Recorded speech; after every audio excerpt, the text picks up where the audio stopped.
Hola, ¿cómo están? Ahora vamos a empezar el estudio de Juan, del Evangelio de Juan, el capítulo 1. Una cosa importante es de que tengan leído el capítulo, haberlo leído antes, y si no lo leíste, pausa el video, léete el capítulo entero y regresa aquí porque nosotros vamos a estar yendo de párrafos y versículos y para arriba y para abajo para poder explicar lo que está pasando aquí, pero no vamos a hacer una lectura. Entonces, haz la lectura, pausa el video y continúa aquí. Ok, vamos a empezar con el capítulo 1. Usualmente las iglesias enseñan de que como no logran entender mucho el capítulo 1 porque van a ver que es un capítulo aparentemente complejo, que va para un lado y va para el otro, habla de una cosa y de repente va para otro lado. Entonces dicen, no, lo que pasa es que Juan era medio poeta, entonces es como una especie de prólogo, ¿no? Los primeros 18 versículos del capítulo, ¿no? Y luego empieza a hablar de Juan específicamente en el 19 y dice, no, ahí empieza porque empieza con la historia de Juan Bautista, pero no es lo que está sucediendo aquí. Por eso en este estudio vamos a verlo de un enfoque un poco diferente, ¿no? A veces yo lo que animo es que todas esas ideas que puedas tener de lo que habla Juan, las dejes por un momento a un lado y dejes lugar a cosas nuevas, porque te aseguro de que lo que vas a aprender aquí no es algo así como que, escuela dominical o algo por el estilo, sino de que esto va a ser, es un estudio serio, ¿no? Es lo que realmente dice el texto, es lo que realmente pasó con, con referencias históricas y todo eso, ¿verdad? No, no vamos a hablar de lo que no sabemos, pero lo que se sabe, ¿verdad? Entonces, ¿por qué no hablar de esas cosas o inventarse otras cuando nosotros ya tenemos esa información y no es así como que, esta información está en la librería secreta del Vaticano o algo por el estilo? No, esto es obvio, está alcanzable para todos, simplemente que a veces no queremos estudiar o yo pienso de que mi teoría es de que a nosotros, ¿no? Cuando nos enseñan este tipo de cosas, nos enseñan un mensaje diluido, porque así no es complicado para explicar, porque el objetivo de ellos no es que aprendas realmente lo que dice, sino bueno, amén, amén, me gustó, métele para adelante y tú continúas, pero realmente no aprendiste qué es lo que quería decir el apóstol en su libro, ¿verdad? O otra cosa es que simplemente a veces no se sabe, ¿no? O sea, uno aprende en la iglesia, ¿no? Entonces, tipo, yo aprendí, el que me enseñó a mí aprendió de otro, etcétera. En mi caso, tuve que estudiar por mí mismo, estar en seminario, estudiar con gente experta para poder entender un poquito más. Y llevó mucho esfuerzo. Entonces yo le estoy tratando de ahorrar el esfuerzo de tener que buscar todo este material y lo compilo en este estudio para que ustedes puedan sacar sus conclusiones. ¿Ok? Entonces vamos a arrancar por un poco de contexto histórico, ¿verdad? De lo que está pasando aquí, ¿no? Una cosa importante es de que Juan eh, pasó mucho tiempo en Éfeso, es una ciudad griega, ¿no? Él estuvo mucho tiempo en Éfeso, de hecho, cuando sabemos todos, ¿no? Que hemos escuchado de que estuvo en la isla de Patmos, pero antes y después estuvo en Éfeso, ¿ok? Y de hecho tenemos tradición en la iglesia que no nos llega a nosotros porque como hubieron divisiones en la iglesia, ¿verdad? Tipo, la iglesia dividió como 20 veces, ¿no? A veces pensamos que los católicos, digamos, nos dividimos los católicos y los protestantes, pero los católicos a su vez se dividieron de otro grupo y por eso están los ortodoxos, los católicos, ¿no? Y así, así, así, hasta llegar a la época de los apóstoles. Entonces hay tradiciones muy claras en el cristianismo en general, pero a veces a nosotros no nos llegan porque no sé, ¿ok? Pero bueno, la tradición de la iglesia nos cuenta que Juan no solamente vivía ahí, sino de que estaba con María, ¿no? María, la madre de Jesús. Si se acuerdan, Jesús le dijo a María, ahí está tu hijo, y a Juan, ahí está tu madre. Entonces, Juan se tomó en serio ese papel de cuidar a María como su propia madre y cuando se fue a Éfeso se la llevó con ella. De hecho, la tradición también dicen que tanto Juan como María están enterrados en Éfeso. ¿Okay? Ahí están sus tumbas. Éfeso era una ciudad muy grande y una ciudad portuaria. Entonces, grande e importante. Pasaba muchísima gente por ahí, especialmente en esa época. En el día de hoy hemos excavado muy poco de Éfeso, así que imagínense qué cosas hay para descubrir. Quién sabe lo que en el futuro se descubra, ¿no? Mucha de la información que tenemos ahora en día son descubrimientos arqueológicos que no se remontan ni 100 años, ¿no? De que empezaron a poder encontrar material para poder darle un contexto a todo lo que estamos enseñando, ¿no? Entonces, bueno, mantengan esos. El punto clave aquí es que Juan está viviendo en Éfeso, ¿ok? Cuando está escribiendo esto, ¿ok? Ese es un punto clave. Entonces, los primeros 5 versos del capítulo 1 dicen así: en el principio ya existía el verbo, y el verbo estaba con Dios, y el verbo era Dios. Él estaba en el principio con Dios, todas las cosas fueron hechas por medio de él, y sin él nada de lo que ha sido hecho fue hecho. En él estaba la vida, y la vida era la luz de los hombres. La luz brilla en las tinieblas, y las tinieblas no la comprendieron. ¿Ok? Entonces, cuando nomás leemos las primeras oraciones, ¿no?, del libro de Juan, del Evangelio de Juan, y es obvio, ¿no? Todo el mundo tiene ese efecto, ¿no? De que, ¡guau! O sea, ¿qué está hablando? Muchos detalles, muchas cosas profundas, ¿verdad? Como que suena poético, filosófico, ¿verdad? Y de repente, si continuamos leyendo, vamos a notar de que de repente empieza con esto, de repente salta otra cosa que aparentemente nada que ver, y luego vuelve a lo mismo, y eso es lo que vamos a ver. Pero si prestamos atención, y vamos a descubrir algo muy, muy bueno en todo esto, que les va a volar la cabeza. Entonces tenemos los primeros 5 versos, son como que, wow, ¿no? Todo filosófico y profundo, ¿verdad? Luego, esto del 1 al 5, saltamos al 6 y al 8, y dice: vino al mundo un hombre enviado por Dios, cuyo nombre era Juan. Este vino como testigo para testificar de la luz, a fin de que todos creyeran por medio de él. No era él la luz, sino que vino para dar testimonio de la luz, ¿no? Y de repente, todo profundo, y de repente, estaba un hombre llamado Juan, ¿no? ¿Verdad? Como que salta para Juan el Bautista y sale de esa primera parte que era más profunda, ¿no? Y luego, más adelante, en el 14, vemos que vuelve otra vez a esa idea del principio, ¿verdad? El verbo, algunos traducen la palabra, se hizo carne y habitó entre nosotros, y vimos su gloria, gloria como del unigénito del Padre, lleno de gracia y de verdad, ¿no? Entonces, ahora regresamos a esa onda del verbo se hizo carne, ¿no?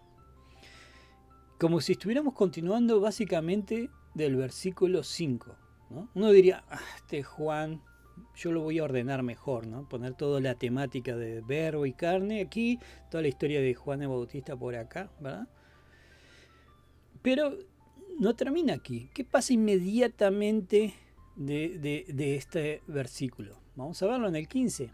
Juan dio testimonio de él y clamó: este era del que yo decía, el que viene después de mí es antes de mí, porque era primero que yo, ¿no? Otra vez regresamos a Juan el Bautista, ¿no? Del verbo de carne, hizo lo mismo, ¿verdad? Y nos encontramos con una abundancia de información sobre la identidad de este Juan el Bautista, ¿verdad? Que no confundir con Juan el apóstol que lo está escribiendo. Los dos se llaman Juan, pero no son la misma persona. Y Juan el apóstol nos dice, no, esto era Juan el Bautista, pero esto no era Juan el Bautista, ¿ok? Y vamos a hablar un poco más de Juan el Bautista más adelante, pero lo que quiero decir que nosotros a veces decimos, no, es un prólogo, porque no lo entendemos. Pero realmente el capítulo 1 de Juan es de hecho una invitación a los lectores. nos lleva a que nosotros nos hagamos esta pregunta.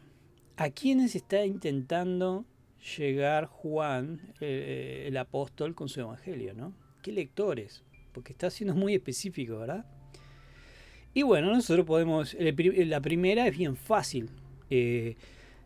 Sabemos que el mensaje está dirigido a todos, ¿no? Es para todos, ¿no? Y todos debemos leerlo, ¿ok? Pero cuando Juan estaba escribiendo esto, él tenía en mente 4 grupos de personas diferentes a los que él quería alcanzar, ¿ok? O más bien a los que él se dirige específicamente. Él está haciendo este trabajo para decir, voy a alcanzar estos 4 grupos de personas específicamente, ¿ok? Aunque nos sirve a todos, ¿no? El primero es bien fácil, ¿ok? ¿Qué grupo es el más fácil? Bueno, los judíos, ¿verdad? Juan era judío, él estaba tratando de alcanzar a los judíos. Cuando un judío, si tú eras un judío de esta época, y leías esos primeros versículos, ¿no? del capítulo, el primer capítulo, inmediatamente iba a captar tu atención. Tú ibas ya a notar qué es de lo que está hablando Juan. Te iba a hacer clic, ¿ok? Capaz que a nosotros no nos hace clic, pero a ellos les hacía clic. Luego el otro grupo es los gentiles, ¿no? Juan tiene la intención de alcanzar a los que no son judíos. Él está, como dijimos, ¿se acuerdan del punto clave? Él está viviendo, por mucho tiempo ha estado viviendo en Éfeso, que es griegos, ¿verdad? Es una ciudad, como dije, es un puerto y está habitado principalmente por gentiles griegos y de otras nacionalidades. Recuerden también que el griego, el idioma, era como el inglés en esa época, ¿no? Todo el mundo hablaba griego, como ahora todo el mundo habla inglés para poder comunicarse, ¿ok? Por tanto, en su primer capítulo, Juan presenta su mensaje de manera cautivadora, así como los judíos dijeron, ¡epa! Esto lo reconozco. También hace lo mismo con los gentiles, especialmente con los griegos, ¿no? Lo que está diciendo, si tú eras un griego en esa época, te iba a hacer clic inmediatamente. A nosotros no nos hace clic porque estamos 2000 años en el futuro y no somos griegos tampoco, ¿ok? No nos hace clic, pero te aseguro, y vamos a ver eso, por qué hace clic. Y luego, el tercer grupo son los judíos helenistas. ¿Qué son estos judíos helenistas? Es decir, que son los judíos que están en la diáspora.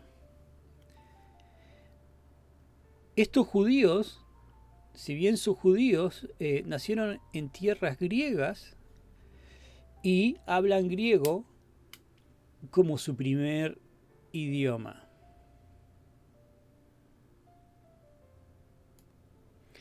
Es decir, que son griegos, ¿ok? Que hablan griego, pero son convertidos al judaísmo, ¿ok? Pero tienen que entender que no simplemente, bueno, no hablan hebreo, el griego es su primer idioma. Pero no es simplemente eso. La cultura de ellos no es judía. La cultura de ellos, la forma de pensar y de ver las cosas es griega. Entonces uno podría decir que estos judíos tienen un pie griego y un pie judío, ¿verdad? O sea que son mitad y mitad.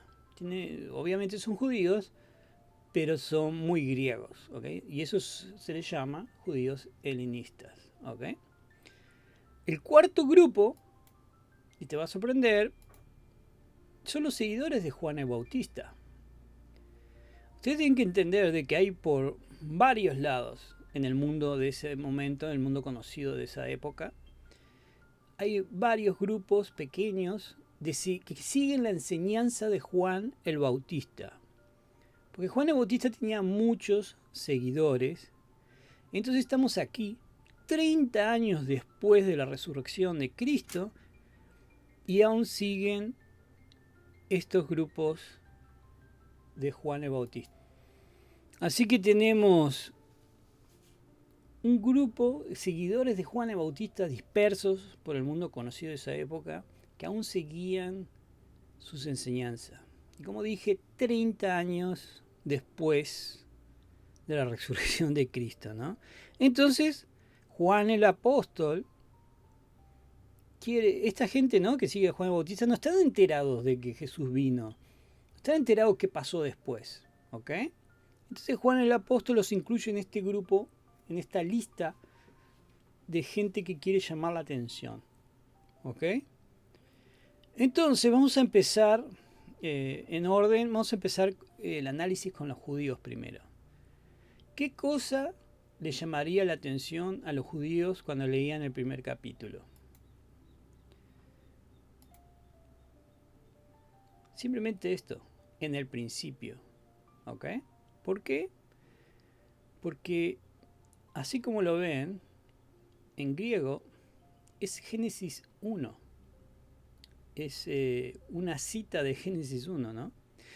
Una cosa importante, a veces se piensa que las escrituras eran exclusivamente en hebreo, ¿no? No, solo hebreo, ¿no? Pero no es cierto. En el tiempo de Jesús, por ejemplo, usaban la versión griega del Antiguo Testamento, ¿ok? Básicamente todo lo que vemos, todas las citas que hacen del Viejo Testamento los apóstoles, inclusive Jesús, son citas directas de la traducción en griego del Viejo Testamento, ¿no? ¿Okay? De hecho, en esa época ya el hebreo empezaba a ser un idioma muerto, ¿okay? Casi muy pocos hablaban hebreo. Sí lo hablaban, pero era un idioma que se estaba quedando atrás. Como dije, el griego era el nuevo inglés. Entonces, como el latín después, ¿verdad? Que aunque lo usaban, por ejemplo, los sacerdotes para hacer misas en latín y todo eso, solamente los sacerdotes y los judíos en sus cosas religiosas utilizaban el hebreo. Además se usaba el griego, ¿ok? Es algo que no todo el mundo sabe. Obviamente que después resucitaron el hebreo, ¿no? Con el nacimiento de Israel y todo eso, y ahora se usaba. Bueno, si nosotros vemos el Antiguo Testamento en griego, en Génesis, las palabras usadas en griego en Génesis 1.1 son idénticas a las palabras usadas en Juan 1.1, ¿ok? Y no es un accidente, no es casualidad. Juan lo hacía a propósito. O sea, esto lo hizo a propósito. Entonces, si un judío leería eso, automáticamente pensaría en Génesis 1, ¿ok? También, cuando llegaba al versículo 14, dice aquí, y habitó entre nosotros, ¿verdad? Esto también lo llevaría al Viejo Testamento y también lo asociarían. Obviamente que la parte del verbo se hizo carne sería algo nuevo para ellos, pero esa parte de habitó entre nosotros es básicamente una cita de lo sacado del Viejo Testamento, y lo vamos a ver. Hay una cosa importante, que cuando nosotros tenemos traducciones, ¿okay? No tenemos los originales, no hablamos griego, ¿no? Entonces usamos la Biblia en español, otros en inglés, y a veces en nuestras traducciones se pierden un poco las cosas, especialmente porque cuando lo traducen, tal vez la persona es muy buena traduciendo, pero no entiende el contexto de esa palabra y que era importante transmitir. Entonces, digamos, donde está originalmente esa palabra, que lo que está citando acá lo traducen de una forma, y cuando le hacen la cita lo traducen en otra. Entonces, hoy en día tú no asocias esas dos cosas porque usaron dos palabras diferentes. Pero la palabra que se usa aquí para habitar, es esta palabra. Esqueno. Mi pronunciación es mala, así que ¿qué es esqueno? Es tabernáculo, ¿ok? Entonces yo te digo, si tú tienes experiencia con la Biblia y yo te digo tabernáculo, automáticamente sabes qué es. Imagínate un judío, ¿no? Entonces lo que está diciendo, el tabernáculo entre nosotros. No el habitó entre nosotros, el tabernáculo entre nosotros.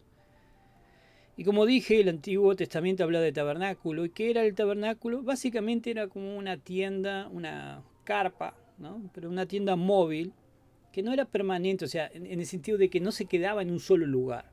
La idea era que se movía. ¿ok? Y eso era importante y a propósito. Nosotros como que tipo, bueno, hicieron una tienda porque, bueno, eran de la villa y no tenían para hacer un templo. Entonces le hicieron una carpita y lo llevaban para todos lados porque se lo iban a robar. No, es a propósito. O sea, la idea de que estuviera móvil era parte del diseño de Dios, ¿ok? Y lo vamos a ver más adelante. Entonces, ¿qué pasó? A donde iba el tabernáculo, en el desierto, ¿qué pasaba? El pueblo lo seguía.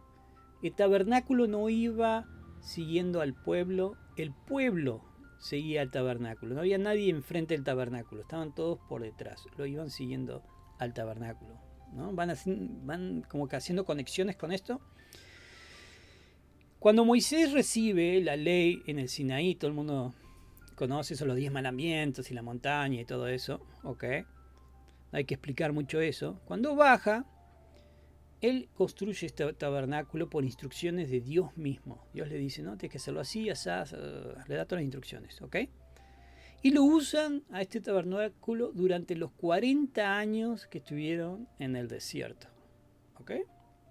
Y luego, cuando Moisés muere y toma a Josué el liderazgo, lo llevan a la tierra prometida. Cruzan con el tabernáculo y me voy a adelantar un poco, pero el punto donde cruza con el tabernáculo es el punto donde está bautizando Juan el Bautista y es el punto donde se bautizó Jesús, ¿ok? Todo sucede en el mismo lugar geográfico. Entonces cuando lo llevan a la tierra prometida, con él pasa el tiempo y David se le ocurre, es una tiendita, parece de villero esta tiendita. Entonces dice, vamos a hacerle una casa, Dios, mejor, un lugar, ¿no? Más fijo, más wow. Y así surge la idea del templo, ¿ok? Pero la idea original era que fuera esta tienda que se movía, ¿ok? O vamos a decir que un templo móvil, ¿ok? Un templo que se mueve. Siempre fue y siempre era la idea que fuera móvil, porque era una imagen de algo más, ¿ok?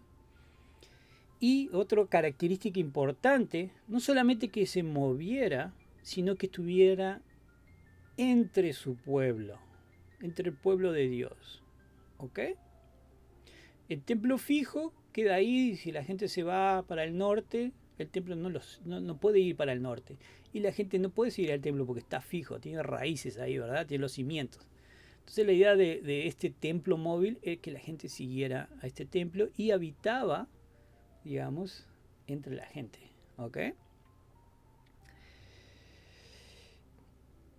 Por eso Juan, el apóstol, en su evangelio dice algo que realmente es increíble. Y el judío así como que, ¡wow!, ¿no? Le captaría la atención. El verbo se hizo carne y tabernáculo entre nosotros, y vimos su gloria. Es como si Juan estuviera diciendo, ¿se acuerdan del tabernáculo? ¿Verdad? Bueno, Jesús es el nuevo tabernáculo. O el tabernáculo representaba lo que Jesús es. Y si nos remontamos al Antiguo Testamento, cuando dedicaron el tabernáculo, ¿qué pasó? La gloria de Dios lo llenó, ¿ok?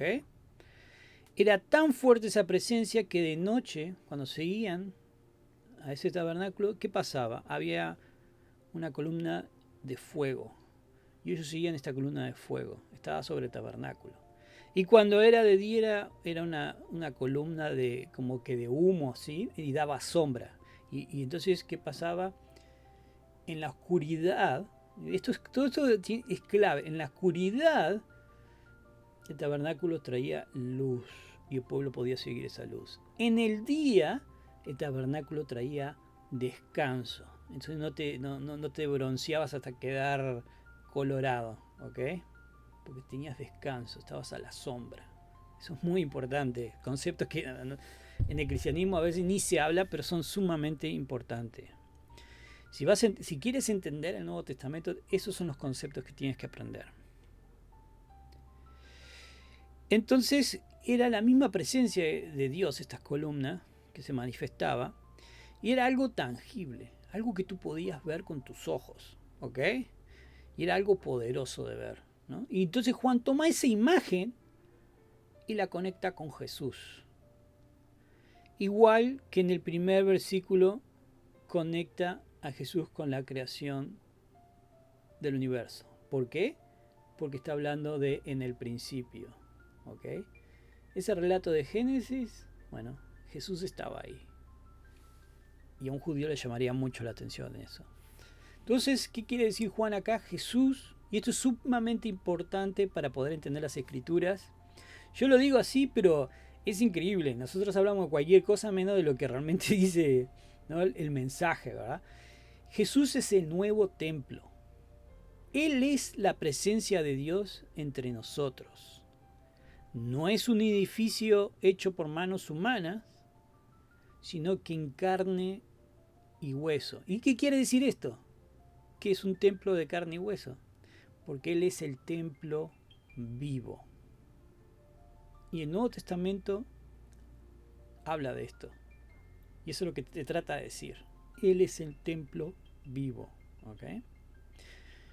Pero a veces nosotros no lo captamos porque nos inventamos cosas. ¿Ok? Más adelante vemos que dice, al día siguiente Juan el Bautista, vio a Jesús que venía hacia él y dijo, ahí está el Cordero de Dios que quita el pecado del mundo. Y esto es otra cosa que el judío entendería, pero así, perfectamente. Por eso Juan el Bautista era muy famoso, porque cuando decía este tipo de cosas, todo el mundo sabía qué es lo que se estaba diciendo. Era algo que ellos estaban esperando. Entonces cuando lo decía, decían, oh, wow, ¿ok? Para nosotros es como acá el Cordero de Dios y como que decimos cosas, ¿no? Pero pensamos que son nombres, ¿no? Como decir Don Roberto, ¿no? Ah, Don, le ponemos a todo. Ah, el Cordero de Dios era como un nombre que le ponían a Jesús, ¿no? Ahí viene el Cordero de Dios, ¿no? O como hay gente que piensa que Cristo es el apellido, ¿no? O sea, es triste, pero no, esto es una referencia al Viejo Testamento y de hecho vamos a saltar directamente esa referencia para que entiendan. Aconteció, esto es en Génesis, aconteció que después de estas cosas Dios probó a Abraham y le dijo, Abraham, y él respondió, aquí estoy. Y Dios dijo, toma ahora tu hijo, tu único, a quien amas, a Isaac, y ve a la tierra de Moriah y ofrécelo allí en holocausto sobre uno de los montes que yo te diré. O sea, sacrificame a Isaac, ¿ok? Y todos conocemos esta historia. Y hay gente que dice, Dios estaba salado, ¿cómo le va a pedir eso? ¿No? Pero es que no lo comprendemos bien, ¿verdad? Entonces, ¿qué pasa? Abraham toma a su hijo. Recuerden que aunque dice único, no se refiere que tenía un solo hijo, porque Abraham tenía dos, ¿ok?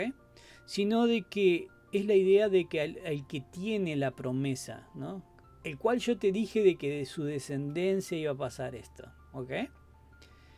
No era que Dios de repente, no, tienes un hijo nada más, ¿verdad? Porque luego hay controversia por ese tipo de cosas, ¿ok? Pero si tú lo lees como lo que quiere decir es eso, el hijo de la promesa. Y número dos, al hacer ese juego de decir, dame tu único hijo, porque es el de la promesa, también es una especie de sombra de que él va a dar a su único hijo, ¿ok? Entonces se correlaciona, está básicamente hablando de Isaac, pero también está hablando de Jesús aquí.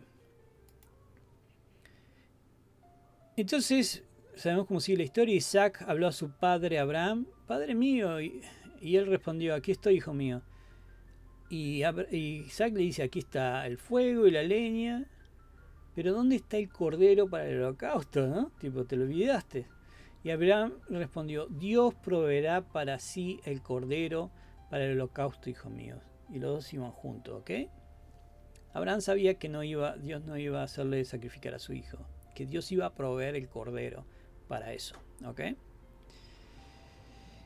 Y ya saben qué es lo que sucede, ¿verdad? ¿No? Cuando ya él sigue el procedimiento hasta el último momento y el ángel lo detiene, ¿no? Y le dice, no extiendas tu mano contra el muchacho ni le hagas nada, porque ahora sé que temes a Dios, ya que no me has rehusado tu hijo, tu único, ¿ok?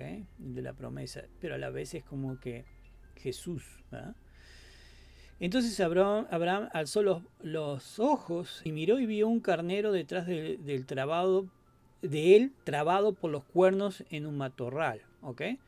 Entonces quiso Abraham, tomó el carnero y lo ofreció en holocausto en lugar de su hijo. Entonces, en vez de... Hay mucho para sacar acá, podría hablar horas, pero se los voy a hacer bien rápido, ¿no? Las otras religiones de esta época sacrificaban humanos, ¿ok?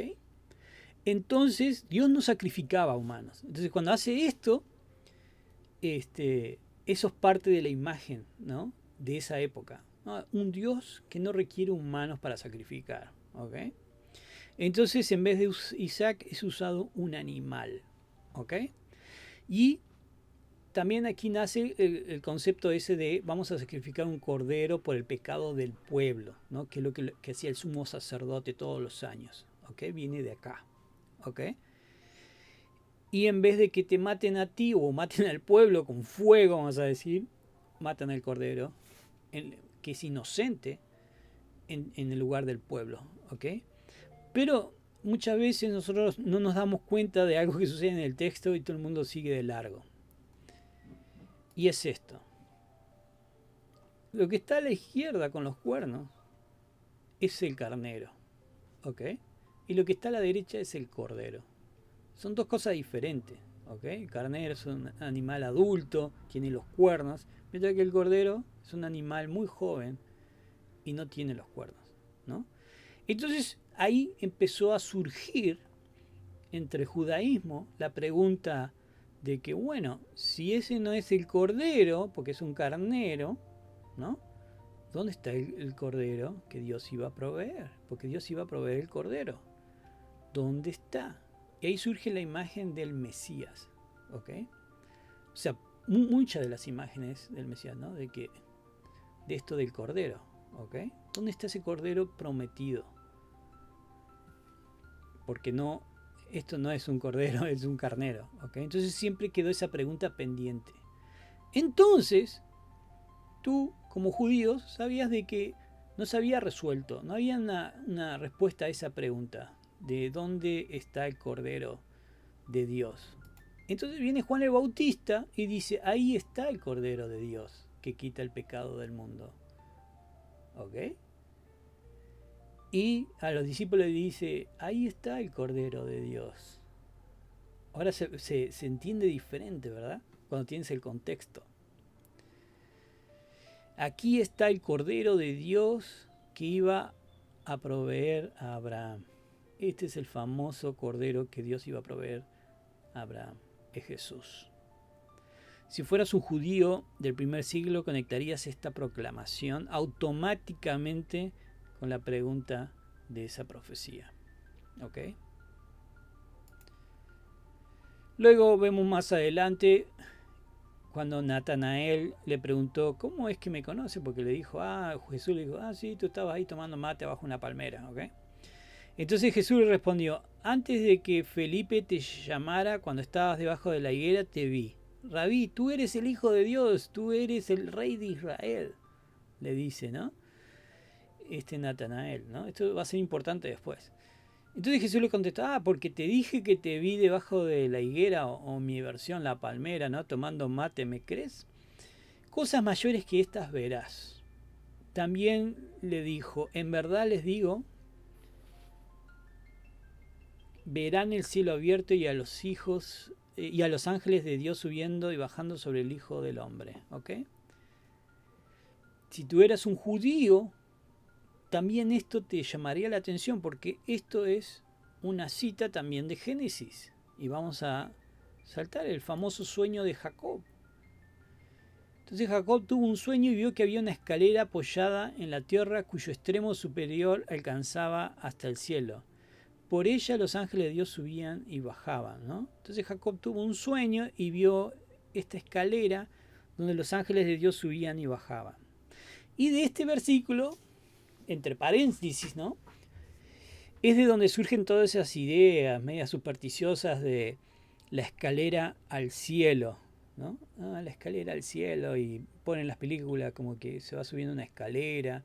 Yo me acuerdo que vi a Tony y Jerry y la escalera era una escalera mecánica, ¿no?, que iba subiendo al cielo, ¿verdad? Todas esas ideas vienen de este versículo, pero es una mala interpretación de la palabra escalera. En ese tiempo, cuando se hizo las primeras traducciones, no se sabía exactamente qué es lo que se estaba refiriendo. Pero tiempo después, mediante la arqueología, pudimos entender qué esa palabra significaba. Aquí realmente no dice una escalera, realmente lo que se refiere es a un sigurat. ¿Ok? ¿Qué es un sigurat? Es, para hacértelo fácil, es como una pirámide, pero no es una pirámide. La pirámide son tumbas, los sigurat son otra cosa. ¿Ok? Pero se ven similar. ¿Ok? Lo que hacía, de hecho esto surgió antes que las pirámides, la función era un intento de crear una estructura que obligara al Dios, no era exclusivamente para el Dios de los israelitas, todas las otras religiones en esa época, todas las creencias, hacían sigurat. En Babilonia hicieron un montón, para obligar a bajar a ese Dios a la tierra, ¿no? Entonces yo te hago esto y ahora tú a fuerza tienes que bajar. Como quien, para hacérselo en un ejemplo común, ¿verdad?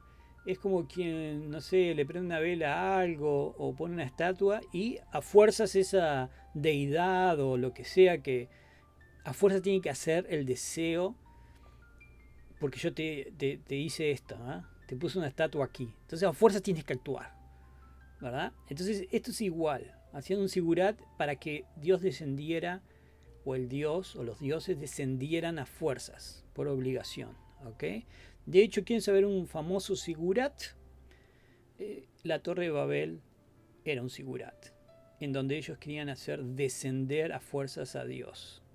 Y por eso todo ese lío que se pasó. ¿Ok? Porque estaban manipulando a Dios a descender a la tierra. ¿Ok? En el caso de Jacob, lo conocemos como la escalera de Jacob. Ya le quedó ese nombre y es muy difícil que lo cambien, así que escalera de Jacob. Entonces, ¿qué hace Jesús con este sigurat de Jacob o escalera de Jacob? Jesús le dice a Natanael, ¿no?, que verá cosas mayores. Pero note que esta parte dice les digo, o sea, en plural, se lo dice a todos los que están presentes.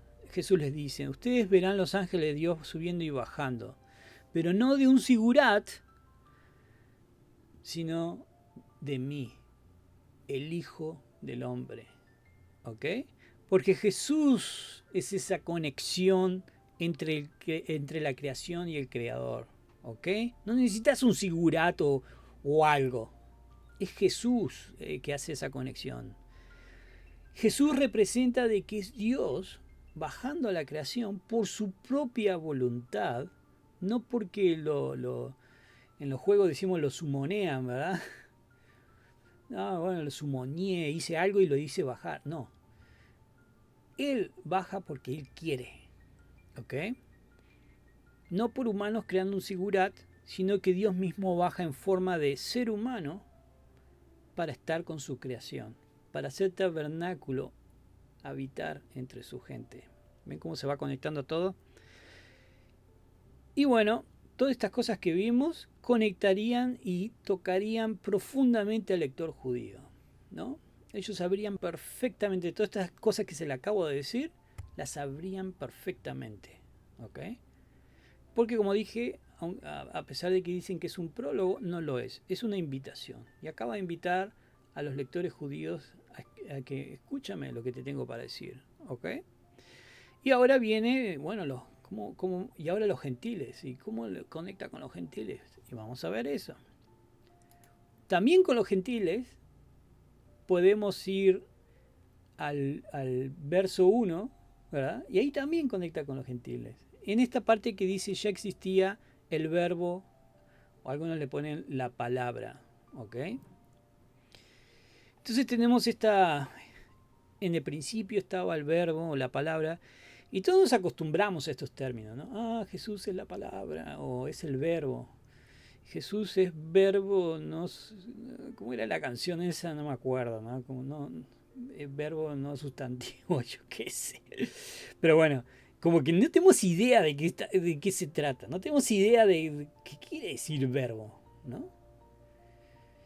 O la palabra, es la escritura, ¿no? No tenemos idea. Y realmente no lo pensamos mucho, ¿ok? Porque nos acostumbran con esto, no, sí, él es el verbo santo, pero no tenemos idea de qué estamos diciendo, ¿ok? Pero yo lo que quiero decirles es que esta palabra es más profunda que esto, ¿ok? Es importantísimo. La palabra en griego es la famosa palabra logos. Estaba diciendo, en el principio estaba el logos. Yo me acuerdo que habían dos barcos, uno Logos y Logos 2, y eran librerías cristianas. Le pusieron logo, pero supongo que porque, bueno, la palabra, ¿no? Entonces, tipo, tenían libros ahí. Yo qué sé, el logo 1 se hundió y no sé dónde quedó el logo 2, ¿verdad? Pero bueno, eso es otro tema. Entonces dijimos que esa palabra era logos, ¿ok? Y yo he explicado esto antes, pero para los que se perdieron esto, las palabras, a veces nosotros tendemos a traducir las cosas muy literal, así por ejemplo, hello, es en inglés, lo cambiamos a español, es hola, ¿verdad? Hello, hola, listo, ¿no? O cosas así, ¿verdad? Yo qué sé, house, casa, es una casa, house, listo. Pero no funciona así en todos los idiomas, especialmente en estos idiomas que ya no existen, porque no es el mismo griego que el de ahora. El significado de una palabra en un idioma como este griego puede significar muchas cosas que no van a contenerlo una de nuestras palabras. Entonces nosotros para describirlo tendríamos que usar muchas palabras, porque no tenemos una palabra que encierre todo el significado de esa palabra. Pasa en el hebreo y pasa en el griego. Por eso a veces nuestras traducciones como que ¡guau! La patinan ahí. ¿Por qué? Porque tienen que decidirse por una palabra cuando esa palabra originalmente significa 20 cosas, ¿ok? Y no 20 cosas random, así que como tipo, bueno, según estos, no. A veces estas palabras significan esas 20 cosas al mismo tiempo, ¿ok?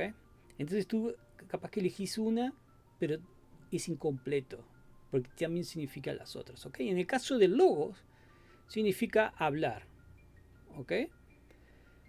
También significa palabra, como lo traducimos nosotros.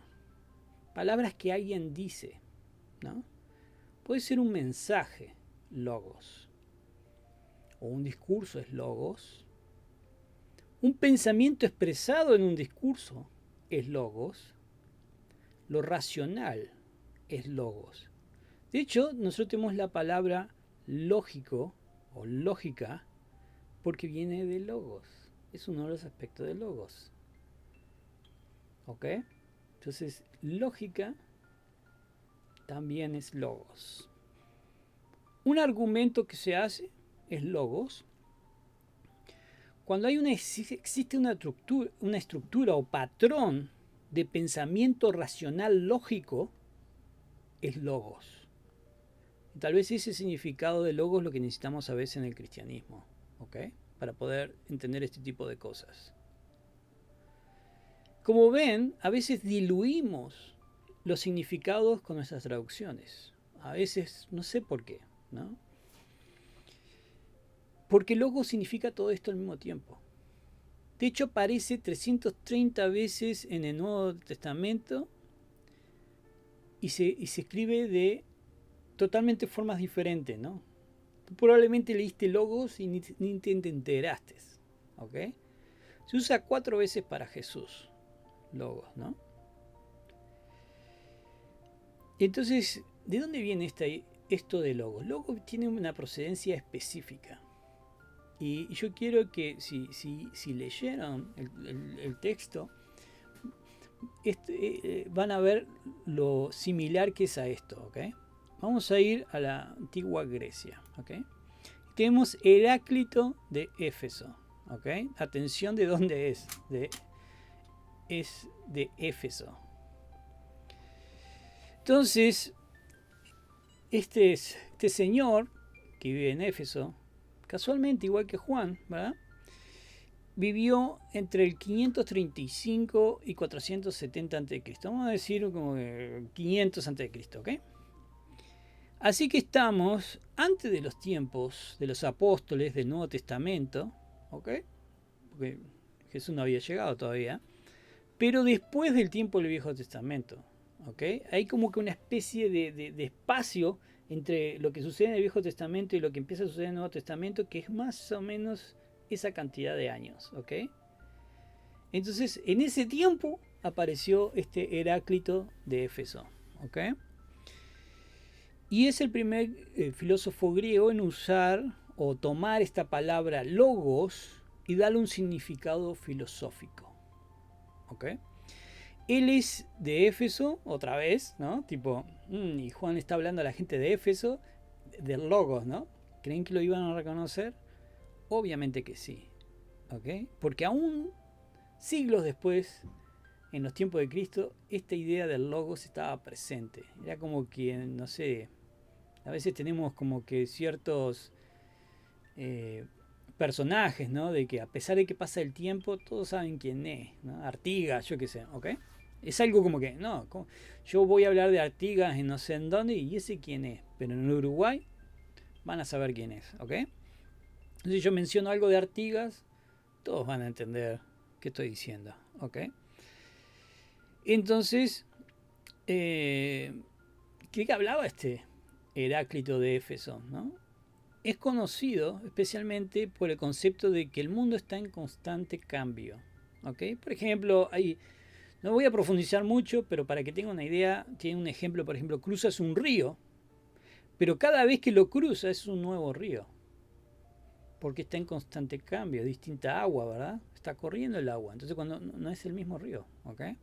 O vamos a decir, si tú pones el pie en la playa y te toca el océano, no es siempre el mismo océano o mar el que te está tocando, porque el agua es diferente, ¿ok?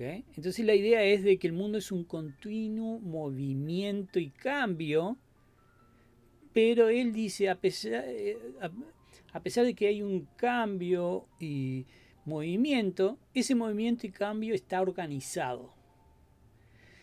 Estos filósofos no creen ni en Dios ni en dioses, ¿ok?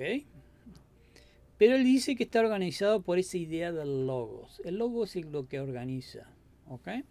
De hecho, vamos a leer algunas partes de lo que él dice. Estos son citas de él. El logo es un principio divino controlador del universo.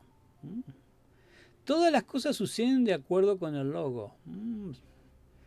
Todo es creado a través del logo, pero la gente no lo entiende. Empieza a sonar como Juan, ¿verdad?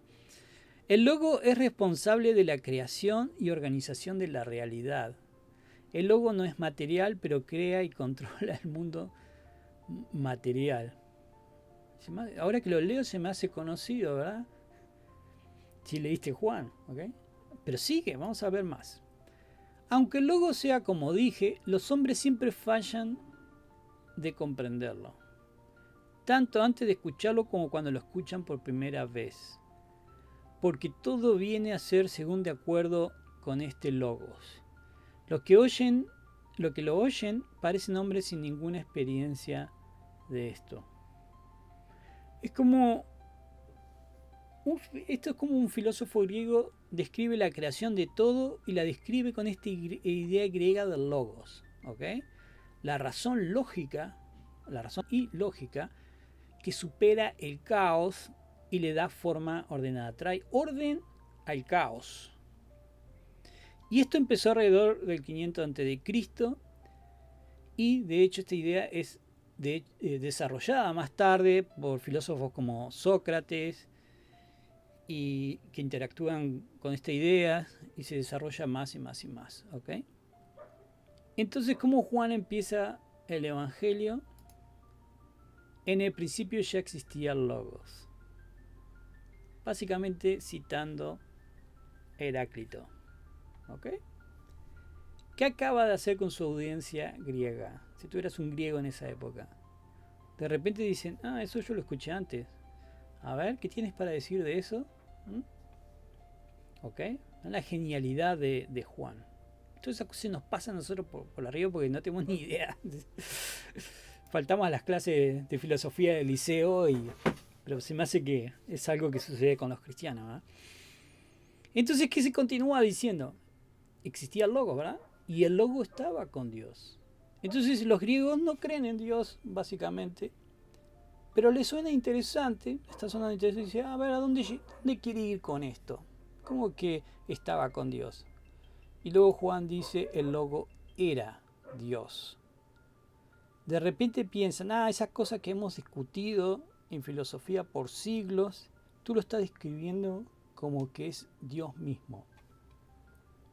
¿Ok? Todas las cosas fueron hechas por medio de él, ¿no? Heráclito. De repente esto hace sentido para el griego, pues básicamente ellos están afirmando, ¿no? Heráclito dice esto. Lo mismo con su idea del logos. Entonces dice, sí, le estás dando una idea diferente, pero entiendo, ¿ok? Porque es básicamente lo que aprendí de chico. La luz brilla en las tinieblas y las tinieblas no la comprendieron. La oscuridad, las tinieblas, es decir, nosotros, como dice Heráclito, los hombres no lo comprenden. No comprendieron el logos, como dice Heráclito. Juan describe a Jesús como el logos, y lo hace aquí y también lo hace en su primera de Juan. De hecho, vamos a primera de Juan, dice, lo que existía desde el principio lo hemos oído, lo que hemos visto con nuestros propios ojos, lo hemos contemplado y lo que han tocado nuestras manos, esto escribimos acerca del logos de vida. Juan habla mucho del logos. También lo usa en Apocalipsis. Está vestido de un manto empapado en sangre y su nombre es el logos de Dios. Pero cuando nosotros traducimos cualquiera y no entendemos ese tipo de conceptos, ¿verdad? Así que tenemos a los judíos, ¿no? Yo entiendo esto, wow, entiendo lo que estás diciendo. Pero también tenemos a los gentiles griegos, Heráclito, wow, ¿verdad? Y el próximo grupo dijimos que eran los judíos helenistas, es decir, judíos griegos. Si juntamos estas dos cosas, la de judío y los griegos, ya estás agarrando a este grupo también, ¿ok? Porque ellos iban a entender los dos conceptos, ¿ok? Pero entonces nos salteamos al último grupo, que es los seguidores de Juan el Bautista. Entonces dice, vino al mundo un hombre enviado por Dios cuyo nombre era Juan el Bautista. Este vino como testigo para testificar de la luz, pero no era él la luz. Entonces Juan, el apóstol, dice, Juan el Bautista era esto, ¿no? Vino para testificar de la luz, pero no era esto otro, o sea, no era la luz. Luego continúa, Juan dio testimonio de él, ¿no? Juan describe qué papel tenía que hacer Juan el Bautista, ¿no? Dar testimonio de él. Y este es el testimonio de Juan el Bautista. Cuando los judíos enviaron sacerdotes y levitas de Jerusalén a preguntarle, ¿quién eres tú? ¿No? ¿Quién eres tú? Y él confesó y no negó, pero confesó, yo no soy el Mesías. ¿Ok? Eso es lo que querían saber esta gente. ¿Ok? Y eso lo vamos a ver más adelante, que es importante. Entonces, ¿qué le dijeron? Si vos no sos el Mesías, ¿qué es lo que sé? ¿Eres Elías? Y él dijo, no soy. ¿Eres el profeta? No, respondió Juan. Entonces le preguntaron, ¿quién eres? Ya que tenemos que dar respuesta a lo que nos enviaron. ¿Qué dices de ti mismo? Y Juan le respondió con una cita de Isaías que dice, yo soy la voz del que clama en el desierto, enderecen el camino del Señor, como dijo el profeta Isaías. Entonces otra vez Juan el apóstol describe una situación donde los fariseos le preguntan a Juan el Bautista, ¿quién es y quién no es? ¿Ok? Esto lo está haciendo, ¿verdad? ¿Quién es ¿no? Este era Juan el Bautista, pero este no era Juan el Bautista. ¿Okay? Luego vemos que Juan el Bautista, ¿no? Ve a Jesús y dice, ahí está el Cordero de Dios, ¿se acuerdan? Y luego otra vez esa situación donde estaban sus discípulos y dice, ahí está. ¿Y qué hacen estos discípulos? Siguieron a Jesús. Entonces otra vez Juan el apóstol nos muestra a Juan el Bautista diciéndole a sus discípulos que sigan a Jesús, no a mí, a Jesús, delegándole todo a Jesús por voluntad propia, ¿ok? Todo esto es una gran clarificación de parte de Juan el apóstol de quién es o quién era Juan el Bautista en relación con Jesús, ¿ok? A veces no nos damos cuenta de todo esto porque está en el medio de todo lo demás, ¿verdad? Entonces como que, ¿qué está haciendo? Porque, no está contando Juan el Bautista como el otro apóstol, ¿no? Pero Juan el apóstol está haciendo algo específico con Juan el Bautista. Está diciendo quién era, quién no era y que delegaba a Jesús. Decía, no, ese es el Mesías, síganlo a él, ¿no? Pero hablemos un poquito más de Juan el Bautista, más profundo. No sabemos exacto cuánto duró el ministerio de Juan el Bautista. Sí duró un rato, pero no tenemos idea exactamente cuánto, ¿ok?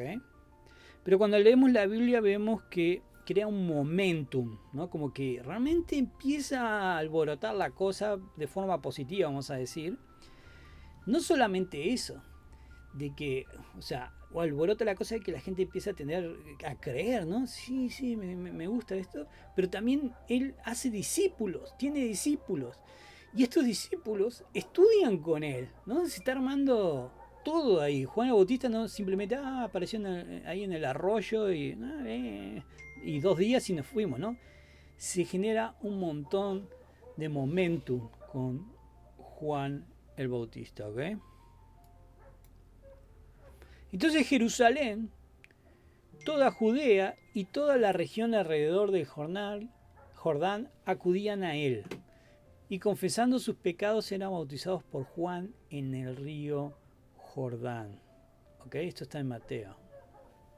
También nos dice Marcos, acudía a él toda la región de Judea y toda la gente de Jerusalén y confesando sus pecados eran bautizados por él en el río Jordán. Obviamente que a veces malinterpretamos esto, no es que literalmente toda la gente iba, pero la idea aquí es que venían un montón de gente, pero todos tipos de personas. Esa es la idea acá de lo que dice. No es que toda la gente, sino todo tipo de gente venía, ¿no? Vamos a ver fariseos y saduceos y otros viniendo a él, diferente tipo de personas, un montón de gente, y preguntándole, ¿no? ¿Y por qué estás aquí, verdad? ¿Quién eres tú, no?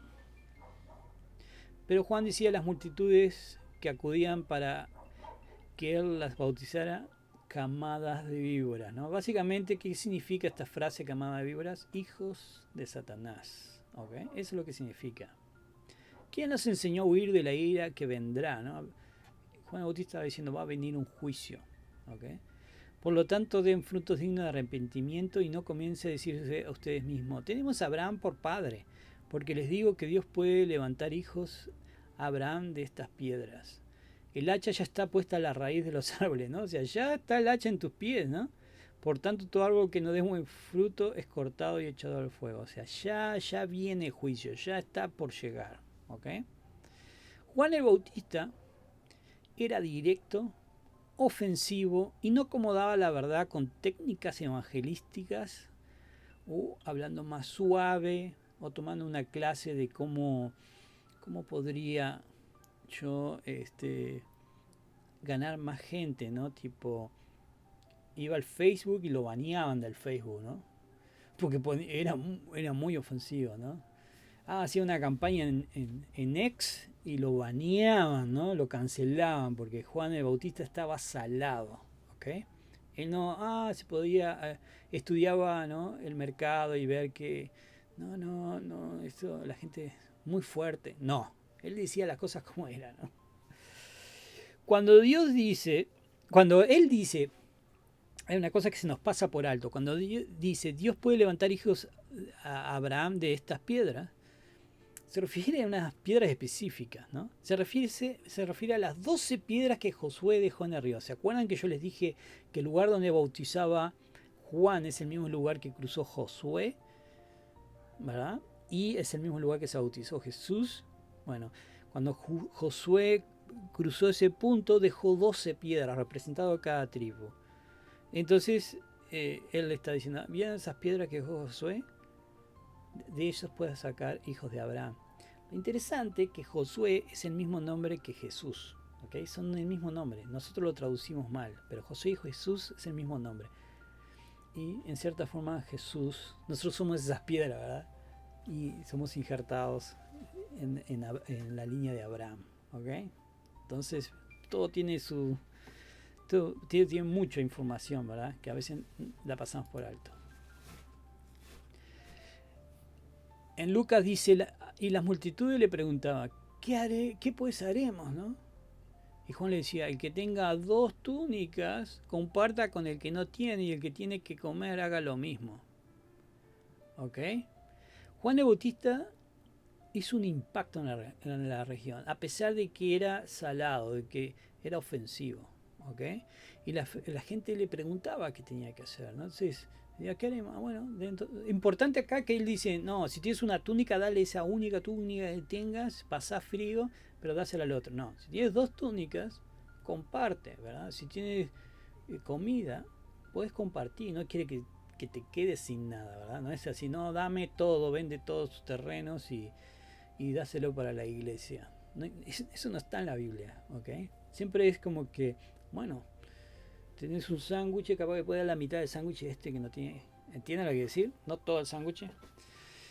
Y entonces la gente venía y les preguntaba, ¿qué es lo que tenemos que hacer, verdad? Por ejemplo, venían los recaudadores de impuestos. Los recaudadores de impuestos eran odiados por los judíos, los veían como traidores. Estaba así como que lo peor de lo peor, ¿entendés? Te decían recaudadores de impuestos, era un insulto salado, ¿ok? Entonces iban para bautizarse con Juan el Bautista y le decían, maestro, ¿no? ¿Qué haremos? Entonces Juan el Bautista decía, no exijan más de lo que se les ha ordenado, ¿no? Porque como funcionaba en esta época era así, los romanos decían, bueno, vamos a decirlo en términos sencillos, ¿no? Decían, vamos a cobrar aquí, en esta ciudad, cobramos impuestos, ¿no? Son 1000 pesos, ¿no? Y tú tienes que cobrarnos y no darnos a fin de, vamos a decir, a fin del mes, no tienes que traer los 1000 pesos de cada persona, ¿ok? Entonces tu sueldo era la comisión que tú le pusieras arriba, ¿no? Entonces voy a decir, bueno, 1500 pesos es el impuesto y me cago en 500 pesos. Pero estos locos decían 4000 pesos, ¿no? Como eran uruguayos, ¿entendés? Estos recaudadores de impuestos. ¿Entendés? Entonces tipo Juan el Bautista dice, no, bajale un poco porque estás arruinando a todo el mundo, ¿no? También algunos soldados, ¿no? Todo tipo de gente, ¿no? Le preguntaba, ¿y nosotros qué haremos? A nadie quiten dinero por la fuerza, les dijo, ni nadie acusen falsamente y conténtense con su salario, ¿no? No agarren coimas y ahí, ¿no? Saques el sable y dicen, mira, a meter en problemas, tirame algo, ¿ok? O venían y le daban plata, no, sí, yo lo vi a robando, ¿ok? Eso es lo que los soldados venían a Juan el Bautista y Juan el Bautista le decía este tipo de cosas, ¿verdad? Daba respuesta a todo tipo de gente y grupos, ¿ok? No era simplemente, este tipo de gente, ¿no? Las viejitas, ¿no? Todo tipo de gente. ¿Por qué? Porque el pueblo estaba a la expectativa, dice Lucas, y todos se preguntaban en sus corazones acerca de Juan. ¿Será? ¿Será Juan? ¿Será Juan el Mesías? Todos estaban a la expectativa. Aparece Juan y dice, ¿no será que Juan es el Mesías? ¿Ok? La gente estaba a la expectativa por el Mesías. Eso es algo que a veces no notamos. Porque no entendemos el contexto, ¿no? Si nosotros entendiéramos el contexto, las cosas serían mucho más simples para nosotros de entender en la Biblia, ¿no?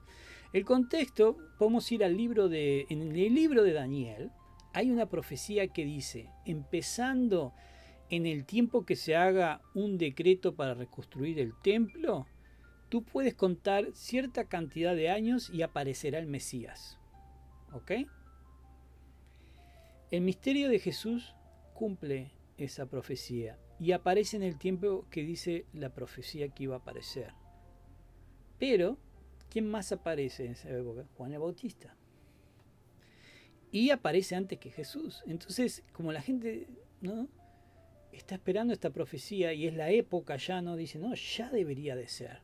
Y aparece Juan y ven que Juan dice cosas como Jesús va a decir, enseña cosas como Jesús va a enseñar.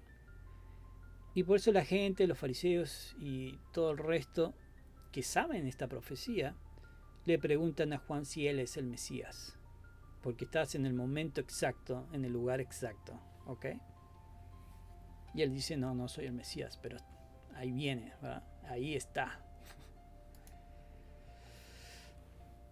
Vamos a Daniel a ver la profecía. Has de saber y entender que desde la salida de la orden para restaurar y reconstruir a Jerusalén hasta el Mesías príncipe, habrá 7 semanas y 62 semanas. Volverá a ser edificada con plaza y foso, pero en tiempos de angustia, ¿no? Esta profecía anuncia que cuándo vendrá el Mesías, ¿ok?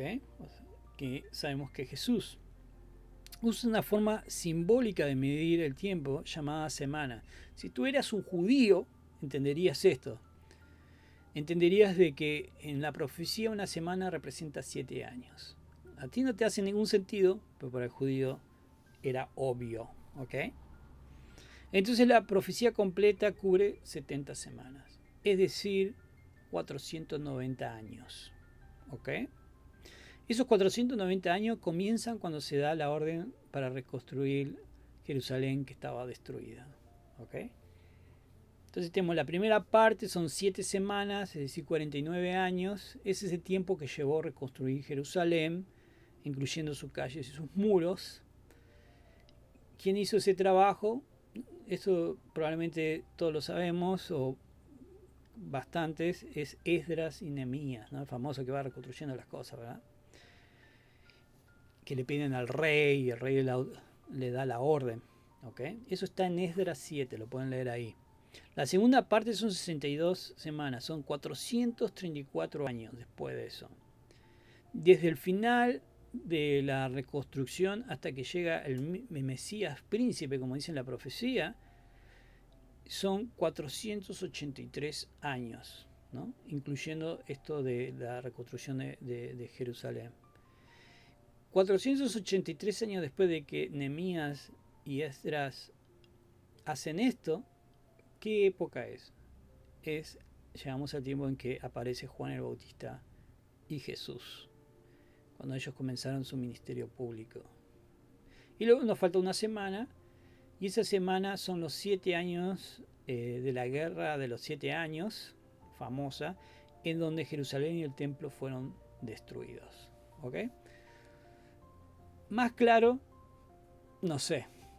Por eso, cuando nosotros decimos, los judíos rechazan a Jesús como el Mesías, fantástico, rechazarlo, pero ya se pasó el tiempo. El Mesías que tú esperabas nunca vino, porque la profecía es muy específica.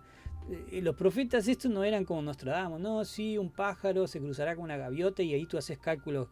Que de hecho, a veces los cristianos hacemos ese tipo de cosas, ¿no? Bueno, la pluma representa 25 cosas, esas 25 cosas son tantos años, ¿no? No, es específico. 483 años después de esto, va a venir el Mesías.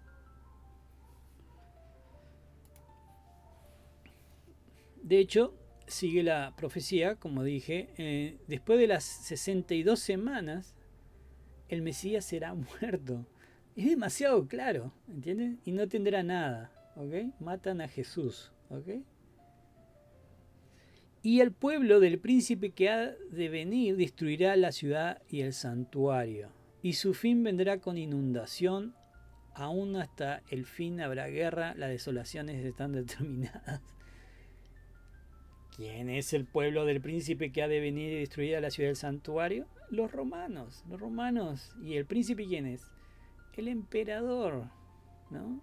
El emperador manda al ejército romano a destruir la ciudad de Jerusalén, la prenden en fuego literalmente y destruyen el santuario. Y de hecho, habla de inundación. Lo que dice aquí es diluvio. Y siempre Jesús habla también, ¿se acuerda que dice, uno será dejado y otro tomado por el diluvio cuando venga el ejército romano? Es una referencia a esto, ¿no? De que viene el juicio, porque el diluvio era un juicio, ¿ok? Entonces va a venir un diluvio, entre comillas, que es un diluvio, en vez de agua son ejércitos, que va a descender del norte, porque son los romanos que vienen y van a morir todos a espada. Y se cumplió en el año 70, caput. ¿Ok?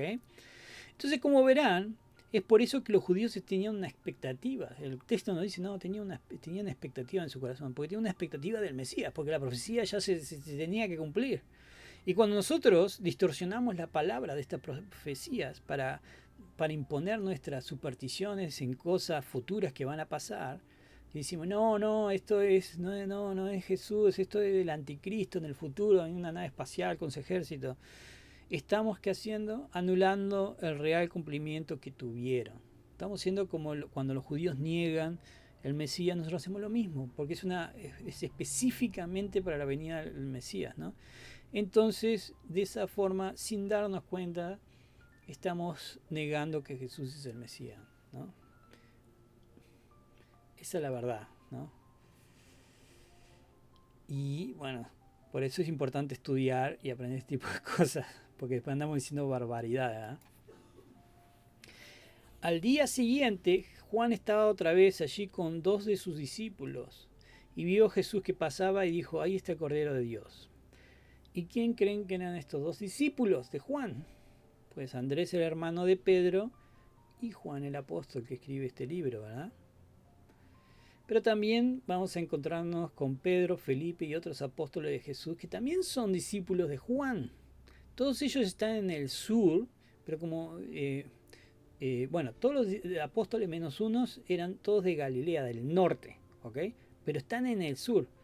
¿Por qué están en el sur? ¿Están haciendo shopping, vacaciones? No, porque están con Juan, son discípulos de Juan el Bautista, ¿ok? Están allí, son los festivales de los judíos y ahí está Juan el Bautista haciendo un impacto enorme y estos son sus discípulos, ¿ok? Y de hecho en esos festivales judíos de todo el mundo llegan a este festival, ¿ok? De hecho, 3 de estos festivales traían tanta gente que Jerusalén subía a más de 1 millón de personas, en donde la población mundial, incluyendo Américas, era de 200 millones. 1 millón se juntaba en Jerusalén. O sea, era un montón de gente, ¿ok?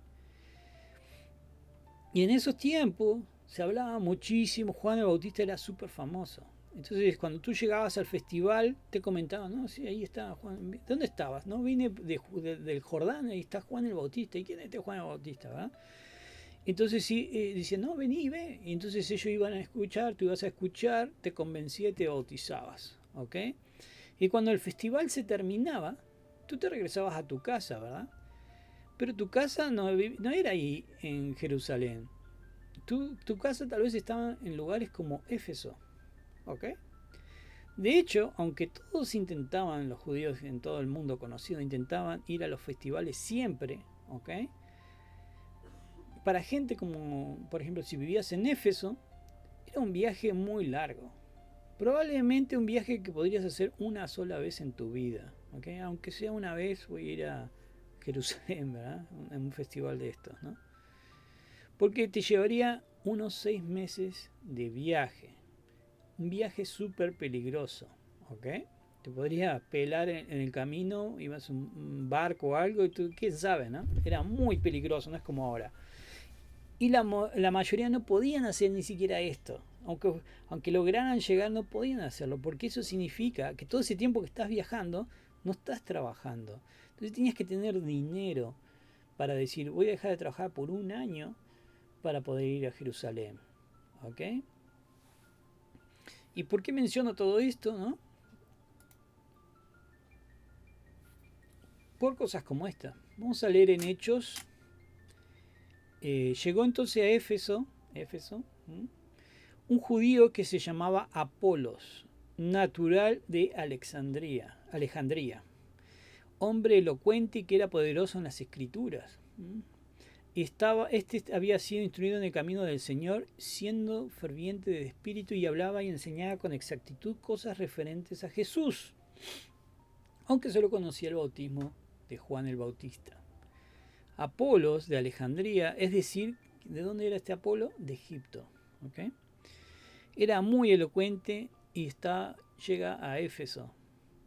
Sabía manejar el Viejo Testamento muy bien, mejor que cualquiera de nosotros, porque o sea, el conocimiento que tenían del Viejo Testamento era impresionante. Nosotros no tenemos ese conocimiento porque no nos gusta leer. Y dice que era ferviente del Espíritu. Ese tipo era un creyente de verdad y hasta tenía algunas conclusiones sobre el Mesías, cosas que Jesús hizo, pero no lo había conocido, ¿ok? Porque solo sabía lo que Juan el Bautista le enseñó de que iba a ser el Mesías, ¿no? O quién era el Mesías. Pero se perdió la parte en donde Juan el Bautista levanta la vista y ve a Jesús y dice, ahí está, síganlo a él. Probablemente se fue antes, un festival antes, ¿ok? No había llegado a esa parte.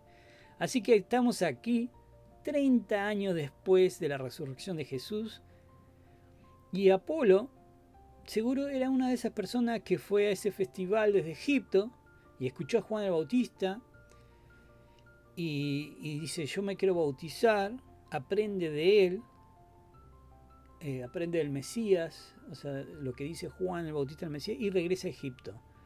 Luego empieza a viajar por el mundo enseñando sobre Juan el Bautista y este Mesías que iba a llegar. Pero no sabe más allá de lo que le enseñó Juan. Sabe sobre Jesús por lo que le menciona Juan, pero no tiene idea de qué pasó, si se cumplió lo que dijo que iba a pasar Juan, y estamos 30 años después de eso. ¿Y qué pasa? ¿Qué es lo que sucede con Don Apolo aquí? Entonces Apolo comenzó a hablar abiertamente en la sinagoga, pero cuando Priscila y Aquila lo oyeron, lo llevaron aparte y le explicaron con mayor exactitud el camino de Dios. Priscila y Aquila le dan una actualización de qué pasó. Con mayor exactitud, dice, ¿no? Así como yo estoy acá intentando darle el Evangelio de Juan con mayor exactitud. ¿Ok? ¿Y qué pasa cuando escucha la historia de Jesús? Dice, ¿sabes qué? Lo que todo te dijo Juan el Bautista se cumplió, mira, y le cuentan todo, ¿no? Ya Juan el Bautista ya no es el foco de Apolos. Queda en una posición detrás de Jesús. Y ahora Apolo ya no habla tanto de Juan el Bautista, pero más de Jesús. Y eso era exactamente la intención de Juan el Bautista. Juan el Bautista hubiera estado orgulloso de Apolo porque era exactamente lo que quería, ¿no? Como dicen ahora, exactamente lo que voté, ¿no? Y luego leemos, ¿no? Y refutaba, ¿qué hacía? Después de todo esto, ¿qué pasó con Apolo? Refutaba vigorosamente en público a los judíos, demostrando por las escrituras que Jesús era el Mesías. Impresionante. Y luego vemos que Pablo también llega, Pablo, el apóstol, llega a Éfeso, mientras Apolo va a Corinto, otra ciudad griega, y Pablo encuentra aún más discípulos de Juan el Bautista en Éfeso. Y les preguntó, Juan le pregunta a estos discípulos, ¿recibieron el Espíritu Santo cuando creyeron? Y ellos le respondieron, no, ni siquiera hemos oído si hay un Espíritu Santo. Y otra vez les tengo que decir de que, bueno, nuestra traducción es, ¿qué le vamos a hacer? ¿Verdad? Es lo que hay, pero no es exactamente lo que dice el original. De hecho, esto es lo que dice el original en griego. No, ni siquiera hemos oído que el Espíritu Santo ha llegado. ¿Okay? Eso es lo que realmente les dicen, ¿no? Es decir, de que no, la idea es que estamos esperando esa profecía de Joel que dice, y sucederá que después de esto derramaré mi espíritu sobre toda carne, ¿no? ¿Me estás diciendo que ya se cumplió eso? Yo no sabía que ya había llegado, que había bajado. ¿Recuerdan lo que pasó en Pentecostés? Ellos se lo perdieron. Entonces dice, ni sabíamos que eso había pasado. No sabíamos que la profecía de Joel ya se había cumplido. No tenía la actualización. ¿Ok? Entonces Pablo les preguntó, ¿en qué bautismo pues fueron bautizados? Entonces ellos dicen, no, en el bautismo de Juan. Y Pablo le dice, Juan bautizó con el bautismo de arrepentimiento, diciendo al pueblo que creyeran en aquel que vendrían después de él, es decir, en Jesús. Al oír esto fueron bautizados en el nombre del Señor Jesús. Pablo le dice, bueno, Juan el Bautista estaba diciendo, ahí está, ya vino. Entonces ellos dijeron, ya me actualizaste. Todos estos eran discípulos de Juan el Bautista y había un montón, ¿no? Especialmente en Éfeso.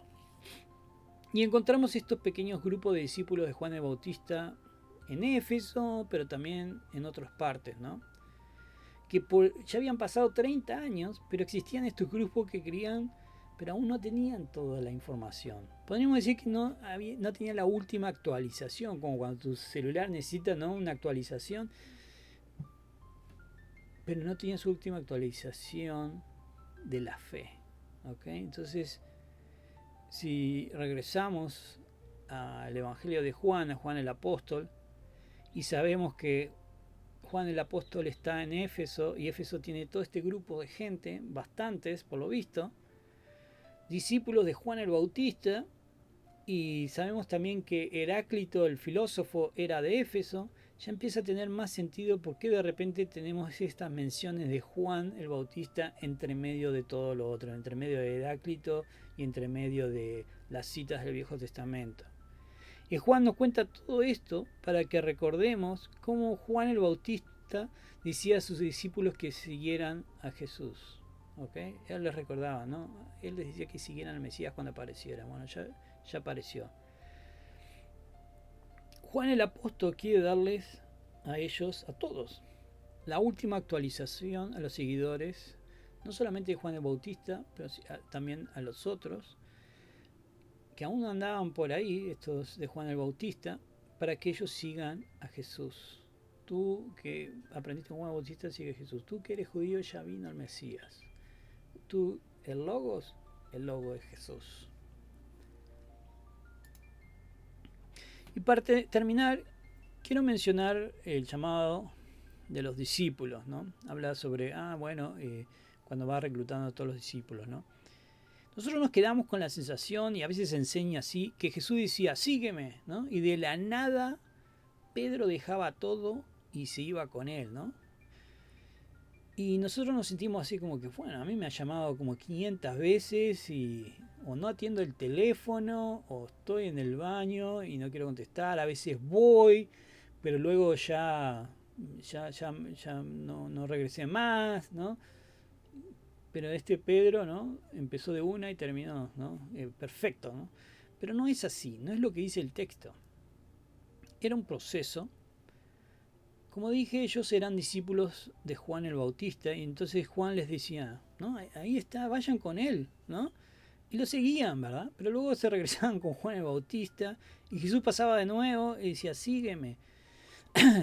Y ellos lo seguían, pero luego se regresaban a sus barcas. Entonces Jesús los encontraba allí al día siguiente, ¿no? Vamos a decir, y otra vez, sígueme. Pero llegó un momento en que Jesús le dice, síganme. Y dejándolo todo, lo siguieron. ¿Ok? Es un proceso. ¿A qué te está llamando Jesús a ti? Te está diciendo, sígueme. ¿Es el momento de dejarlo todo y seguirlo? Porque Él está llamándote una y otra vez, diciéndote, sígueme. Tal vez deberías escucharlo. Todos pasamos por ese proceso. Ok. Y como yo les dije, si ven el intro, expliqué lo que era un quiasmo, ¿verdad? Y ahora vamos a ver el quiasmo. Vamos a empezar, hay un montón de quiasmos, ¿verdad? No los voy a mostrar todo porque si no vamos a mostrar otra hora. Pero voy a mostrarle un par. Y vamos a empezar por ciertos párrafos de Juan, que tienen quiasmo en sí mismo. Luego vamos a pasar a los quiasmos del libro. O sea, la primera parte con la última parte del libro y luego el quiasmo cruzado con Apocalipsis, ¿no? Esta parte, bueno, ya se van a ir acostumbrando. Muy bien, entonces tenemos, ¿se acuerdan la parte del verbo se hizo carne? Eso abarca del 1 al 18 y tiene un quiasmo, ¿no? Entonces vemos que va llegando del principio hasta un centro, que es la idea, y del centro hasta el último del 18, y hay un paralelismo entre ellos, ¿ok? Entonces tenemos, lo marqué con A, el 1 del 1 al 2 y el 1 el 18. En el principio ya existía el verbo y el verbo estaba con Dios, y en el 18 dice, el Hijo unigénito que está en el seno del Padre, Él lo ha dado a conocer. Entonces Dios es el Hijo unigénito. ¿Ok? B, todas las cosas fueron hechas por medio de Él. B del otro lado, la gracia y la verdad vinieron por medio de Jesucristo, ¿no? Todas las cosas fueron hechas por medio de Jesucristo. No hay como ponerle otro significado. Para eso están estos tipos de quiasmo, como que se controlan la información de que no la alteres. ¿Okay? C, en él estaba la vida y la vida era la luz de los hombres. Y C del otro lado, que este es el versículo 4 al 5 y este es el 16, dice, todos hemos recibido de su plenitud gracia sobre gracia. ¿Ok? Gracia para la humanidad. ¿Ok? Luego tenemos D. En el D167 menciona Juan y en el 15 menciona Juan. ¿Ok? E. La luz verdadera que alumbra a todo hombre venía al mundo. Y del otro lado tenemos el verbo se hizo carne, ¿no? ¿Por qué? La luz verdadera venía a todo el mundo y se hizo carne, es decir, que vino al mundo en forma humana, ¿no? Entonces la idea aquí es venida al mundo. Y luego tenemos el centro, son dos frases, dice, vino a los que era suyo, pero los suyos no lo recibieron. Y en el 12 dice, pero a todos los que lo recibieron. Es decir, de que es aceptado y no aceptado. Y ese, digamos, es la situación. Aceptado y no aceptado. Algunos van a creer, algunos no van a creer. Muy bien. Vamos al siguiente. Esta es la parte del testimonio de Juan el Bautista, ¿no? Del 19 al 28 tiene un quiasmo. Y dice, en la parte, en el 1.19 contra el 1.26 y 28, dice, ¿quién eres tú? ¿No? Y del otro lado dice, yo bautizo con agua, ¿no? Entonces la idea de esta parte es, ¿quién es Juan el Bautista? ¿Ok? Nos dice, ¿quién es Juan el Bautista? El que bautiza con agua. El B dice, no soy el Mesías. El B del otro lado, ¿no? En el 5 versículos después, ¿por qué pues bautizas si tú no eres el Mesías, ni Elías, ni el profeta? Entonces, él no es el Mesías, él no es Elías, ni el profeta. ¿Ok? O sea, él no es el Mesías. ¿Ok? C, ¿qué dices de ti mismo para que podamos dar una respuesta a lo que nos enviaron? Eso dice en el 22, pero si vamos al 24, dice, algunos fariseos también habían sido enviados, ¿no? Ser enviado. Esa es la idea aquí. ¿Ok? Y D, yo soy la voz que clama en el desierto. Entonces, ¿quién es Juan el Bautista? Es la voz que clama en el desierto. No sé si se entendió. Lo pueden ver de nuevo esta parte para verlo. Pero a medida que vayamos avanzando van a ir entendiendo mejor y mejor esto. ¿Ok? Entonces ahora pasemos al quiasmo entre la primera parte de Juan capítulo 1 y la segunda mitad que es Juan capítulo 21, al final del libro, ¿no? Hay un paralelismo entre lo que leímos y la última parte. Entonces la primera mitad es el verbo se hizo carne, hubo un hombre enviado por Dios llamado Juan, este vino como testigo. ¿Ok? ¿Quién Juan? Juan el Bautista. Y del otro lado, en el 21, 25 dice Jesús y el discípulo amado. Este es el discípulo que da testimonio de esta cosa y las ha escrito. ¿Quién es este? Este es también Juan, pero Juan el apóstol. Entonces, ¿cuál es la relación entre estas dos? El paralelismo es el testimonio de Juan el Bautista y el testimonio de Juan el apóstol. ¿Ok? Entonces, si tú alteras una de estas cosas, no puedes hacer esta relación. ¿Okay? Entonces el texto se mantiene íntegro de esta forma, ¿no? Y el texto nos ayuda a entender qué es lo que está hablando aquí, ¿no? El testimonio de Juan Bautista y el testimonio de Juan el Apóstol. De hecho, para que entiendan mejor, ahora vamos a ver, como yo dije, el primer capítulo de Juan tiene un quiasmo con el último capítulo de Apocalipsis, hasta que llega hasta el último, ¿verdad? Están como que al revés. Entonces vamos a ver ese quiasmo. Y dijimos de que Juan, el Evangelio de Juan y Apocalipsis son dos obras unidas, ¿no? Es como que Juan tomó uno, tomó dos, ¿ok? Entonces un libro ayuda al otro a interpretarse, ¿verdad? No hay forma de que, le doy este significado extraterrestre porque tienes el otro libro que apoya la idea del siguiente libro, ¿ok?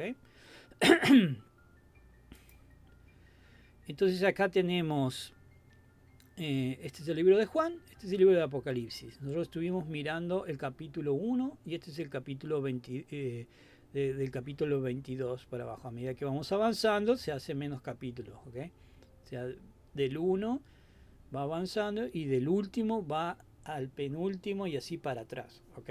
Entonces tenemos Juan 1:1 al 18, el verbo se hizo carne, por medio de él estaba la vida, ¿ok? Y si nosotros vamos a Apocalipsis, el paralelismo es, si alguno quita algo de las palabras de este libro profético, Dios quitará su parte del árbol de la vida y de la ciudad descrita en este libro, ¿ok? Es el logos y la vida, ¿ok? Él es la vida. Luego tenemos el testimonio de Juan el Bautista. Yo no soy el Mesías, dice Juan el Bautista. Y del otro lado tenemos el ángel que está ayudando a Juan el apóstol con todas las visiones. Le dice y Juan se arrodilla ante él, ¿no? Y él le dice, no lo hagas, yo soy consiervo tuyo, de tus hermanos profetas y de los que guardan la palabra de este libro. Adora a Dios. Entonces, la relación es que son consiervos, ¿no? Juan el Bautista es un consiervo como este ángel que está hablando con Juan el apóstol. Entonces tenemos en Juan, dice, el Cordero de Dios, ¿se acuerdan, no? Cuando el bautismo dice, el Espíritu descendió como paloma del cielo. Y del otro lado, en Apocalipsis dice, la ciudad santa, Jerusalén, descendía del cielo de parte de Dios, ¿no? Baja del cielo de parte de Dios. Ven que si tú le das una interpretación a esta parte de Apocalipsis extraterrestre, ahí nada que ver, no coincide con lo que dice en Juan, ¿entiendes? Entonces esto mantiene un equilibrio de lo que es el significado del libro.